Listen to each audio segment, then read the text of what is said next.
This is Marketing Jam, a show featuring the brightest minds in marketing. Let's talk about SEO quickly. This whole search engine optimization thing. People are frustrated by it, confused by it, and there are so many SEO tools out there. Free ones, subscription ones. Which one's the best? Do you ever feel like it's been this dark art, this mystic craft hidden for only certain people to understand? Well, here at Jelly, it all became clear when we started using Ahrefs. The reports we got, the clarity on site ranking, and so much more. Today, for all our clients, we provide Ahrefs reporting and use the tool to audit sites. It's the premier SEO tool that gives you the confidence you're providing top-notch reports and data to your clients. Let the only confusing thing be how the tool's name is said. Check them out at ahrefs.com. All right, everyone, thanks for joining us for another week of Marketing Jam. I am so very excited. You might even be listening to this from the comfort of your bed or maybe the discomfort of your bed, and you're wondering where and how can I get a new mattress? What could this look like? How can I be more comfortable? How can I sleep better? Well, Sarah is going to tell us all about what it looks like to market said product, these mattresses. And you probably already have seen an Endy ad. Maybe you've seen their competitors' ads, but we're going to dive into what does that look like for her, and even the very exciting news for Canadian startups and Canadian companies, seeing Endy being acquired by Sleep Country Canada. Duh. Why am I a mattress anywhere else? All right, Sarah, thank you for being here. Hey, Darian. There's so much to talk about. We're going to have a lot of fun. So much to talk about. Why don't we start with maybe when you started with the company and kind of what the journey was like and the acquisition and maybe what it's like now being with Endy. Yeah, for sure. It's been a wild ride. I joined in the summer of 2017. Previously, I was at Indigo on their PR team. And, I started talking with this, at the time, fairly little known mattress company called Endy that had these big dreams to dominate e-commerce in Canada. And I just fell in love with the mission. I really resonated with the founders. And I just thought it would be an amazing next step. And when I told my parents that I was moving from Indigo, this storied Canadian brand, which still holds a very big piece of my heart, and jumping ship to Endy, which is a brand they had never heard of, they asked me if I was feeling okay, if I was sure about this decision. I'm like, trust me, guys, this is going to be big. I promise you. And lo and behold, we've grown in the past, 5 years since founding, but 3 years and a bit since I joined to become the leading online mattress brand in Canada and arguably the biggest D2C brand in Canada as well, or at least the biggest online retailer that only ships here in Canada. You really haven't seen growth like we've experienced. So it's been a pretty awesome ride. I don't regret the move one bit. And I think you'd even have my parents on my side at this point too. Amazing. And those that are on the West Coast, Chapters Indigo, kind of the book / retailer, which again, surprisingly was showing up on my Skip the Dishes. Ooh, very cool. Or one of those food delivery things, offering delivery of such gifting and food products. Nice, 'tis the season. Yeah, tis is the season. Yes, it is it is the place to go to for all those great knickknacks and Christmas gifts, books, or giftware galore. But joining the company and being in a startup mode, right? It was two founders and very eager, very excited. We've had one of them on the show before, which is if you look in the archives of Marketing Jam. What was it like in that period of kind of marketing for a startup kind of brand and then going to working for a sub brand of Sleep Country with the acquisition? Yeah. It was exciting. I joined as the head of their influencer marketing program, which they had dabbled in before, but hadn't fully invested in. And they recognized that there was really no way to measure the success of this program because influencer was just so new. It was such a wild, wild west. And in many ways, it still is for the influencer marketers that are listening. And they knew that it worked. They couldn't figure out exactly how much. They couldn't figure out why, but they knew 100% that it worked and that it was a worthwhile investment. So they brought me on to really grow out the portfolio. And within 6 months, I was leading the PR strategy as well. and then moved into sort of more of a content communications, general marketing role. But the core when I started was influencer, and still, I mean, compared to other companies, influencer is a huge part of what we do as a marketing team. In general, we've kept it in house. It's a huge part of our success. I think all of us at every level of the organization, we credit our success on a few key things. You know, being customer obsessed is definitely one of them. But also getting amazing PR and having these amazing advocates coast to coast to help tell our brand story has been crucial for us. It's been a really big differentiator. So that was core to our story. It was a huge part of our growth story. And it still continues to be. So as you mentioned, in well, you didn't say the year, but in 2018, Sleep Country purchased us. But we continue to operate autonomously. So they sort of saw what we were doing in the online space. We really resonated with them being this proud Canadian company who, you know, really dominated in specialty retail in the mattress category here in Canada. And they saw us as sort of a potential amazing partner for growing their online business. And so they saw how well we were doing. They kind of said, you guys run with it. Our deal was structured in a way that we were able to continue running the company as is. Our leadership stayed the same. Our team entirely stayed the same. In fact, we've only grown since. So definitely under the Sleep Country umbrella, but very much doing our own thing. And we really respect that they, as you know, the owner of our company, they see that we're winning and they want to just continue to fuel that instead of being sort of a hurdle for our success. So I will admit, my wife and I bought our mattress, I want to say 4 years ago from Sleep Country Canada, Langley location. So if I were to go, I haven't been in since, I haven't needed a new mattress, but if I was to go in now, would I see Endy available in store? You would not. Okay. You would not. Yeah. So we are still very much in the e-commerce game first and foremost. So we have a retail footprint. So we partnered with urban barn stores across Canada. Nice. So in I think more than 50 stores, you can go in and try out an Endy mattress on the showroom floor. And we also have dozens of boutique partners across Canada as well, where you can go in and test the mattress, and all of that's listed on our website. But yeah, we've really focused on our online play. Even in an urban barn, if you go and try it, you still need to purchase with us online. So it really is a pure play e-commerce strategy at this time.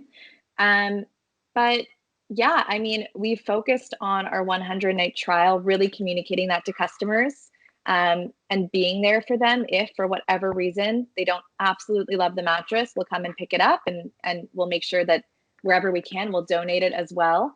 So we've been lucky that our returns have been very low. But we're there for our customers, and we just want to make it easy for them to get a better night's sleep. So you pop on our website, you order a mattress, you know, depending on where you are in the country, an average of 3 to 4 days until it shows up at your front door. And then you're sleeping sound, and we have your back all throughout the process. No pun intended. Well, or literally, no pun intended. Yes, literally and figuratively, you have their backs. You mentioned earlier influencer marketing. Really exciting thing happened this week. The new Canadian ad standards guide for influencer marketing came out, just fresh off the press. All sorts of stuff in there for influencers about standards as far as, like, you know, how do you hashtag when it's sponsored, and how do you clearly state that when it is a sponsor post. What's it been like for you, just on the flip side, being a brand and reporting to the ownership group? How do you monitor attribution of sales from influencers? Yeah, well, speaking about the guidelines really quickly, I was very happy to see them come out because they offer so much more clarity. Yes. So many more specific examples. Yes. I think a lot of people who were really in the game when they had read previous versions of this document, they sort of felt lost. Like there's so much vagary, and you know, what's a gift, what's a sponsorship, what's an endorsement, how do I disclose properly? And the standards weren't particularly clear. Whereas now they are, and I think they're very fair. Like we're big into disclosure. We think, as a proudly Canadian brand, being honest and transparent is really important to us. That means our partners, their reviews need to be honest and transparent, but we also need to make sure that they're disclosed that they did receive the product for free in exchange for their honest review. Yeah. So we're a fan of disclosure, and I think the guideline will make it it will make it a fair playing field. Yeah. Because there's so much more clarity that here's what brands have to adhere to coast to coast. Yeah. In terms of attribution, we've measured attribution a ton of different ways. Yeah. I think when I first got started building this program, we had an inkling that influencer worked. We just didn't know how or how much, and we just needed to figure that out. So we started with things like promo codes. Nice. Where all of our influencers who joined our program, they would get a unique promo code, and we'd be able to track month over month who's performing, who isn't converting, and why. There's a lot of issues with promo codes. One being that they leak. So not that we necessarily, not that it's a big deal if there's a 10% code or whatever that's leaking. The issue is just that we lose attribution. So we aren't really able to measure influencers apples to apples or see which areas of the country are perform. It's all sort of lost. So we've moved more toward a UTM or an affiliate link model, where it's much less likely that a UTM link is going to leak, as opposed to a promo code, which is so easy to copy and paste and put on a forum somewhere. So that's really what we're doing. And it's giving us a lot more measurability. But really, like, we just know we've measured it for so long now that we just know it works. And at a certain point with marketing, like look at a billboard, for example. Marketers aren't sitting around the table every quarter being like, this out of home work. Let's make sure we're measuring it precisely. Like, there are things that we know. Like, there are things that in marketing we take for granted. We know that to a degree billboards work for a purpose. So we don't need to always have this debate. It's the same thing now with influencer. An influencer to me is a lot like a digital billboard. So we know it works. We don't need to be so obsessive about attribution to the same degree, because we've seen it work, and now we can just sort of iterate and scale. Totally. There's a woman from BC who was on the show The Bachelor, and I think she's Bachelorette as well, and now Dancing with the Stars, Caitlin Bristow. And so she's from BC, so I was following her for a bit, and she was talking about these blue lens glasses, so not prescription, but would help you with kind of screen glare. And I was like, I need one of those. And she was telling about, like, really affordable. It was from X brand. I was like, I should get one of those. And so eventually I remembered, and then I went to the website, and she had a code on her post. But I went to the site, but then if you sign up for an email, like you give them your email address, they'll give you a 10% off thing. So I was like, I'll just use that. I didn't go back to try to find the code from Caitlin. So then I bought this pair of glasses because of that influence, but I definitely used the email sign-up code, not Caitlin's code. Absolutely. And, the team of marketers behind this company, they're rejoicing that there's a sale, but they're trying to figure out what happened. And they're like, it was our email. It was all email. And I think, maybe not. I can't assume what they're thinking. But there has to be a level of understanding the customer journey, and, measure as much as you can. But at a certain point, you got to have faith too. You have to have faith that, you're choosing the right partners, just like you have to have faith that you're putting a billboard in the right area of the city to reach the right people. Very, very similar models in terms of buying, in my opinion, in terms of the buying strategy. But it's becoming entrenched as a clear channel that performs. And I think the team, the marketing orgs right now that aren't investing in it, they're losing.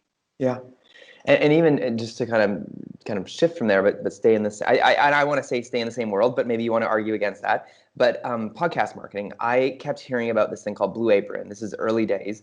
Malcolm Gladwell talked about it, and I was like, I want to try this thing. And I Googled it because it's this meal kit. It comes with this meal in a kit. I got to make it, but it's all the groceries, and we didn't have it in Canada. So there's this thing called like Chef's Plate, and I was like, I guess I'll try Chef's Plate. And I got hooked, but it was like Chef's Plate at the time wasn't advertising on podcasts, but thanks to Blue Apron, I became a Chef's Plate customer. Yeah, they were doing the top funnel heavy lifting for whatever company you decided to purchase from. And that's how it goes. Like, there's a lot of give and take in a competitive landscape. Like we know that if we're doing a big podcast ad or a TV ad, it's going to raise awareness in general about mattresses. And we hope that those customers will come to us to make their purchase. But versus said company named after a friendly ghost, which we won't mention. Exactly. But that's the risk that I think all brands take when it comes to top funnel awareness driving campaigns. But you got to do it, or else you'll never get your name out there. I want to talk about explaining leads to clients. CallRail gives you the call tracking you need to measure the success of your marketing efforts in real time. Discover how many calls you received from your Google ads, organic searches, social media efforts, and so much more. And hey, that's not the only reason we use CallRail. CallRail seamlessly integrates all of our call and conversion data with over 700 marketing tools and platforms, including Google Analytics and Salesforce, for a deeper insight into what's happening. Start telling the complete story to your clients. Try a free trial today with callrail.com. And tell me a bit about what your knowledge is of what you guys are doing Endy-wise on podcasts. Like, is it part of your mix? Are you seeing success with it? Podcast has been a part of our mix for a little while now. I'm not sure how heavily we're invested in it right now. One thing that I think is really smart about the way that Endy has organized its marketing team is that podcast fits under out of home. And I think versus influencer versus digital. Oh, I think it's brilliant because the reason why podcast advertising works isn't because there's a clear link to buy, isn't because it's easy attribution like it is with digital. Yes, there's an influencer element because you have a trusted voice speaking on behalf of the product, but really the capital of podcast advertising, just like out of home, is trust, right? So when you hear Endy on a podcast that's widely distributed, that you know all your friends are listening to, and it's Endy, that's a lot more trusted than just seeing a Facebook ad pop up. And that's why it sort of fits within the out of home realm. It's the same when Endy first got into TTC ads here in Toronto. So that's on our transportation system. And we pretty much bought out like a significant chunk of the TTC ads as part of our out of home buy. It was our most significant out of home buy. And you're on the subway and you see, a bank, and you see, a huge legacy retailer, and then you see Endy. And this was so early on in the game for us that was such a huge step for us as a brand to build that trust with customers. Just through the association of being on the streetcar or on the subway alongside these respected, trusted, known entities. So podcast is very much the same, and we really love podcasts. It's definitely one of the hardest forms of marketing to have clear attribution. But we're comfortable with that because we know it's a good risk. So Sarah, I don't know if you have a friends and family code or if you have a code that you can make public, but why don't you give us a little, maybe you don't have a code handy that you could give, but why don't you tell us do a quick little, what do you love about your Endy mattress? Show me what a good micro podcast commercial could sound like. Oh man, I should have practiced, Darian. You're putting me on the spot. Well, Endy is the most comfortable mattress in Canada. Ships right to your door for free to every province. You get 100 nights to try it out in your home. If you don't absolutely love it, we'll come and pick it up and we'll donate to a charity. And there's a reason we're the market leader in Canada. It's one of those things that you really can't know a mattress is right for you until you've tried it. Yes.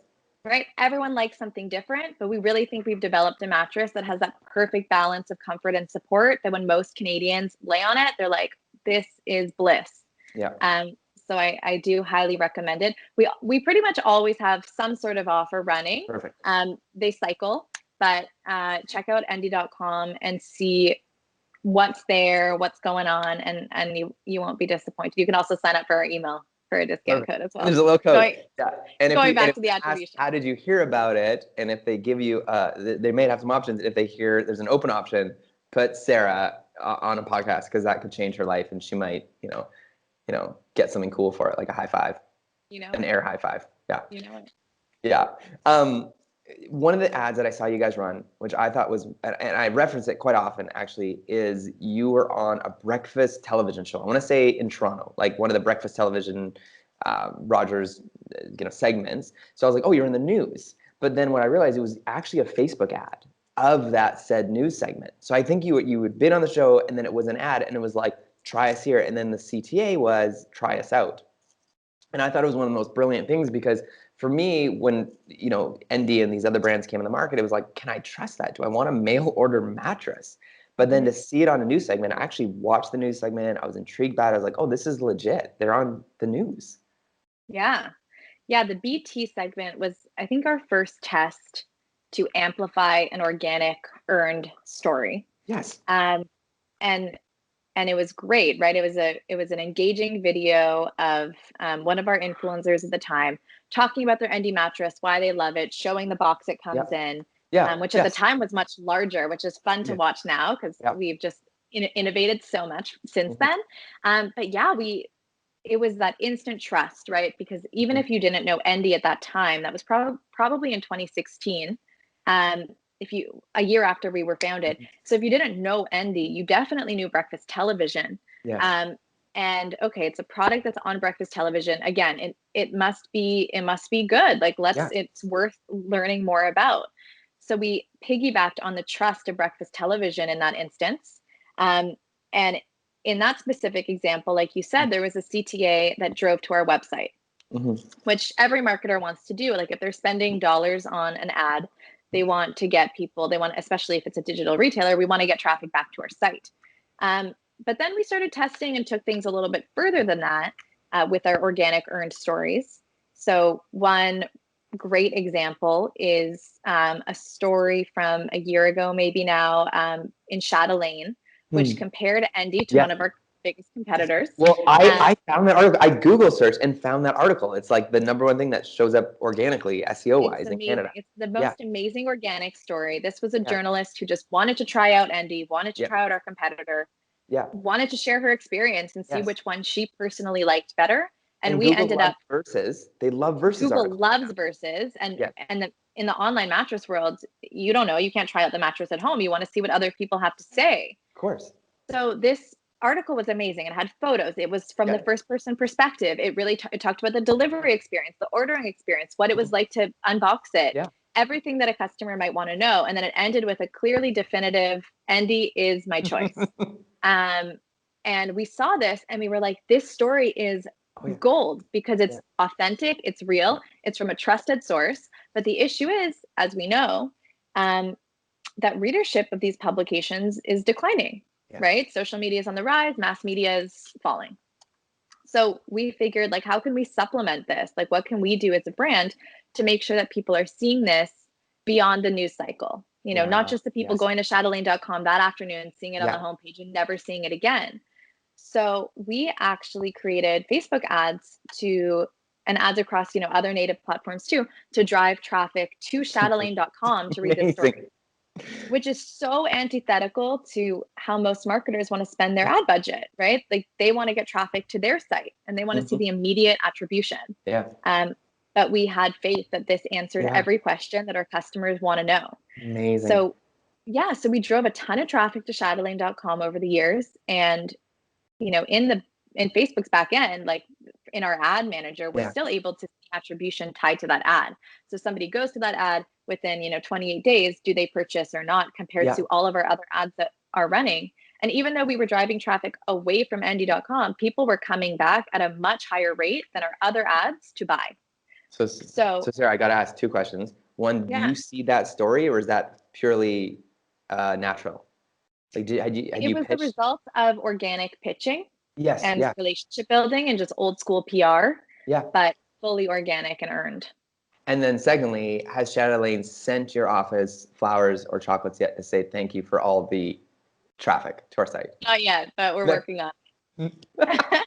Because because in some senses that is the future. Like if a media organization does it well, like that makes so much sense, right? If they keep putting out great editorial that really tells a good report, investigative journalistic approach. And I've read the article. It's actually truly investigative journalism, right? I'm trying both, and here's my, and they weren't like being agnostic to try to not hurt anyone's feelings. They were just like, here's my investigation. Here's my definitive answer. It was brilliant. Yeah. Yeah. And the journalist said, like, I still enjoyed my Casper. Yeah, of course. Yeah. Sorry, my phone was just ringing. You told me to turn off my notifications, and here I am. Like the journalist said, I enjoyed both products, but ultimately Endy was the one for me. And it was honest, it was fair, it ticked all the boxes. And yeah, I mean, PR has been huge for us. We've really built and invested in our relationships with journalists across the country. My background is PR, so I just think relationships are tantamount to anything you do in marketing. And that's just vital. It's core to who we are. So 2 questions for you, kind of connected there. What's kind of Endy's like 2021? Are you going to see big changes? Are we going to see trends change? Like, are you preparing for kind of anything new and crazy? And second, with that, what are we seeing a shift in people needing mattresses? Is sleep and the understanding of sleep? Like, I think Ariana Huffington did an incredible job with her book and with Thrive Global talking about the importance of sleep. Are we seeing a general shift in getting better sleep experiences? And again, will the first question affect how you guys do marketing and trends and what you're up to? Yeah. Well, in terms of what we're looking forward to next year and beyond, we just want to keep growing. Nice. We want to continue to become a household name here in Canada. Yeah. We've seen our awareness grow exponentially over the past few years, and we know that we're on a good track. We want to see that continue because we know, the support and benefits that we can offer to Canadians who know who we are. So that's definitely our mission. And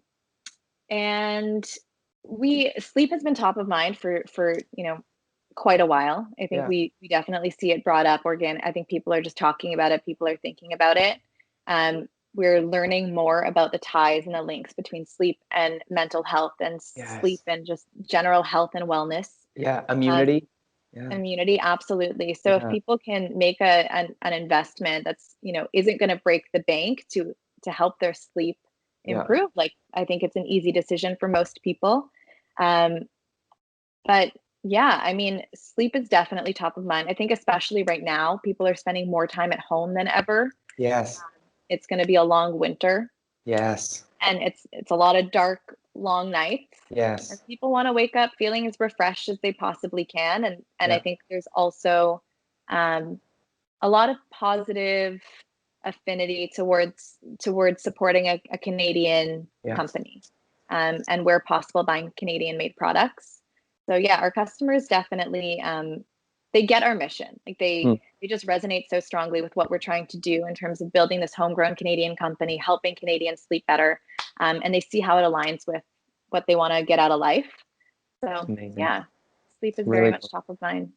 And again, you may not know the answer off the top of your head, but like, how often are you replacing a mattress? Is the average Canadian doing that? And maybe how often should they be doing that is maybe the other question. Yeah, I mean, it really depends on what your mattress is looking like. Like if you have a clear dent in your mattress, like it's time for it to go, you're not going to sleep well. But most mattresses, I think people replace them between every, 5 and 8 years. Okay. It seems to be getting shorter over time, but make sure that when you do buy, you buy with a company that has a really great warranty. Yeah. So yeah, and also a company that's going to be around when your warranty is, being offered. Yeah. Right. So Endy, we have a 10-year warranty. Wow. We were purchased by Sleep Country. We're not some, startup operating out of a van somewhere. We are going to be here for our customers for the long haul. We've built a really sustainable business. So sometimes you'll see these mattress brands pop up where it's a brand you've never heard of. And they're like, we offer a 18-year warranty. And you're like, great, but like, will you be here in 18 years? Maybe not. So yeah, look into the warranty for sure.